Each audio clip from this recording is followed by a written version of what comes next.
आइए आज एक ऐसे सफर पर चलते हैं जो हमें हमारे सबसे पुराने, सबसे प्राचीन ज्ञान के खजाने तक ले जाएगा। आज के इस विश्लेषण में हम ऋग्वेद को सिर्फ कुछ पुराने भजनों या श्लोकों के रूप में नहीं देखने वाले हैं, बल्कि हम इसे एक ऐसे खजाने की तरह डिकोड करेंगे जिसमें लाखों साल पुराना खगोलीय यानी एस्ट्रोनॉमिकल और ब्रह्मांडीय डेटा छुपा हुआ है। आज हम ऋग्वेद के अनकहे रहस्यों को खंगालेंगे, नासदीय सूक्त में छिपे सृष्टि के उस पहले सवाल को समझेंगे, प्राचीन ऋषियों के विज्ञान को देखेंगे और जानेंगे कि कैसे खगोल विज्ञान के जरिए भारत के लाखों साल पुराने इतिहास को ट्रैक किया जा सकता है। तो चलिए शुरू करते हैं।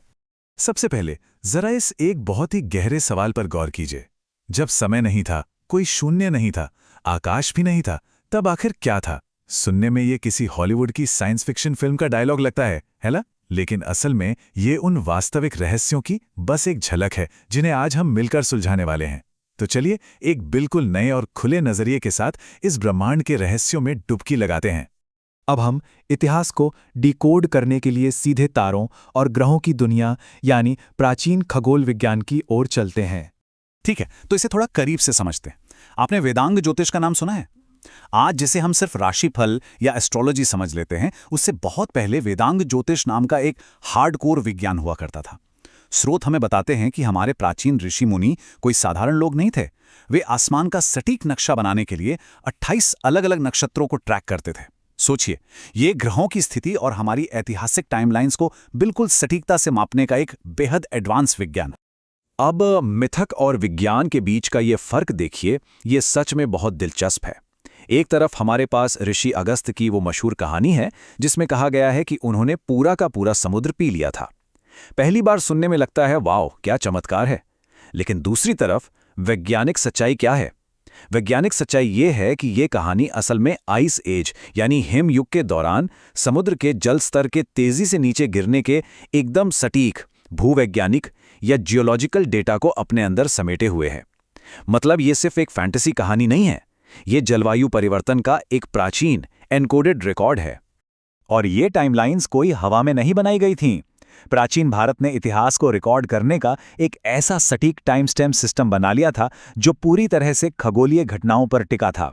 वसंत संपात, जिसे हम वर्नल इक्विनॉक्स कहते हैं, उसमें हर 960 साल में होने वाले बदलाव को मापकर यह किया गया था।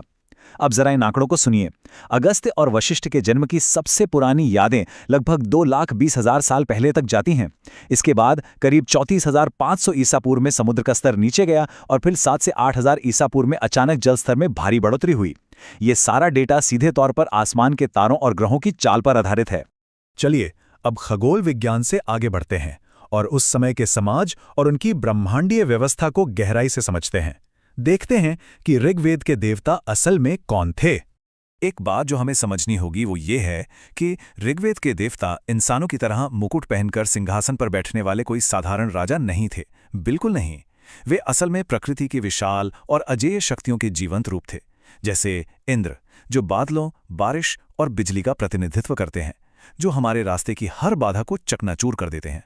फिर आती है अग्नि, जो स्वर्ग और पृथ्वी के बीच का एक पुल है, एक ब्रह्मांडीय मैसेंजर। और फिर है सोम, वो दिव्य पेय जो हमारे अंदर प्रेरणा और आध्यात्मिक ऊर्जा भर देता है। इससे ये बिल्कुल साफ हो जाता है कि वो प्राचीन समाज असल में प्रकृति से, हमारे इकोलॉजी से कितनी गहराई से जुड़ा हुआ था। और पता है सबसे खास बात क्या है? इन सभी प्राकृतिक शक्तियों के ऊपर भी एक सुप्रीम बॉस था, एक सर्वोच्च नियम काम कर रहा था, और वो है ऋत। ये वो सर्वोच्च ना दिखने वाली ब्रह्मांडीय और नैतिक व्यवस्था है जो इस पूरे यूनिवर्स को चलाती है। ये नियम इतना पक्का है कि खुद देवताओं को भी इसे मानना ही पड़ता है। आसान भाषा में कहें तो इसे आप कॉज एंड इफेक्ट या कर्मों के फल का सबसे अल्टीमेट नियम मान सकते हैं। तो अब सवाल ये है कि ये ऋत असल में दिखता कैसे है, ये काम कैसे करता है? दरअसल ये हमारे भौतिक ब्रह्मांड और नैतिक दुनिया के बीच का एक बेहद मजबूत पुल है।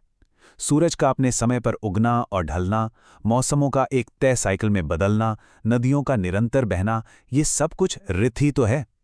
और बात सिर्फ प्रकृति की नहीं है, हमारा कर्म और नैतिक सत्य भी इसी का हिस्सा है। हमारा हर एक छोटा सा काम इस पूरे ब्रह्मांडीय संतुलन में एक लहर, एक रिपल पैदा करता है।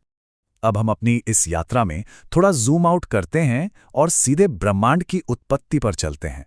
ऋग्वेद के 10वें मंडल का नासदीय सूक्त, जो शायद इंसानियत की सबसे पुरानी दार्शनिक खोज है। आधुनिक विज्ञान और हमारे प्राचीन ब्रह्मांड विज्ञान को अगर आमने सामने रखकर देखें तो ये बात सच में हमारे होश उड़ा देती है। हजारों साल पहले की वो सोच आज के विज्ञान से कितनी सटीक बैठती है।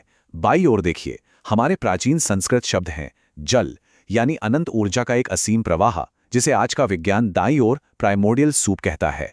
तप, यानी एक कॉस्मिक स्पार्क जो आज की सिंगुलैरिटी से बिल्कुल मेल खाता है। और काम, यानी ब्रह्मांडीय इच्छा, जिसे आज की दुनिया बिग बैंग कहती है।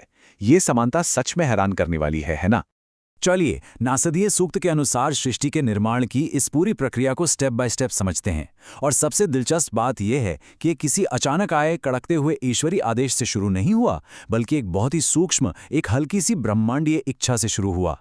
पहले स्टेप में सब कुछ बस एक निराकार, अंतहीन अंधकारमय प्रवाह था, जिसे जल कहा गया। फिर दूसरे स्टेप में उस अनंत अंधकार के भीतर से तप, यानी भारी ऊर्जा और ऊर्जा पैदा हुई। तीसरे स्टेप में काम अस्तित्व में आया, यानी निर्माण करने की सबसे पहली, सबसे बुनियादी इच्छा। और फिर फाइनली चौथे स्टेप में प्रकाश और द्वैत, यानी डुअलिटी का वो महान विस्फोट हुआ। अब जरा एक पल के लिए रुकिए। इस अथाह असीम ब्रह्मांडीय सूप के बारे में सोचिए और खुद से पूछिए, आखिर इस सृष्टि के बनने से ठीक पहले क्या था? ये एक ऐसा सवाल है जो हमारे पूरे वजूद को हिलाकर रख देता है। जब सचमुच, लिटरली कुछ भी नहीं था, तब क्या था?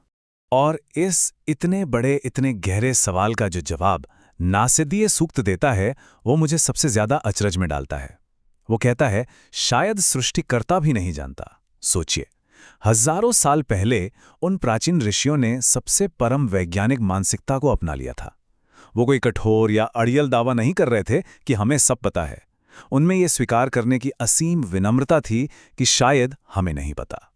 क्योंकि अगर देवता भी इस सृष्टि के बनने के बाद ही आए हैं, तो शायद सच में कोई नहीं जानता कि ये सब शुरू कहाँ से हुआ।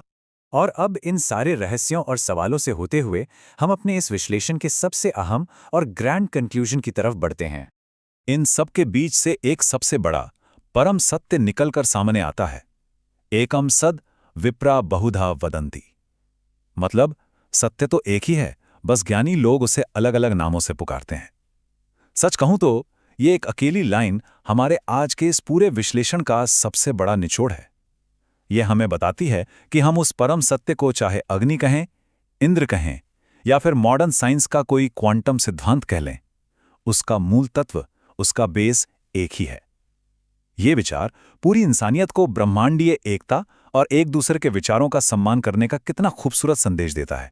तो चलिए आज के इस सफर को हम एक बहुत ही गहरे और विचारोत्तेजक सवाल के साथ खत्म करते हैं।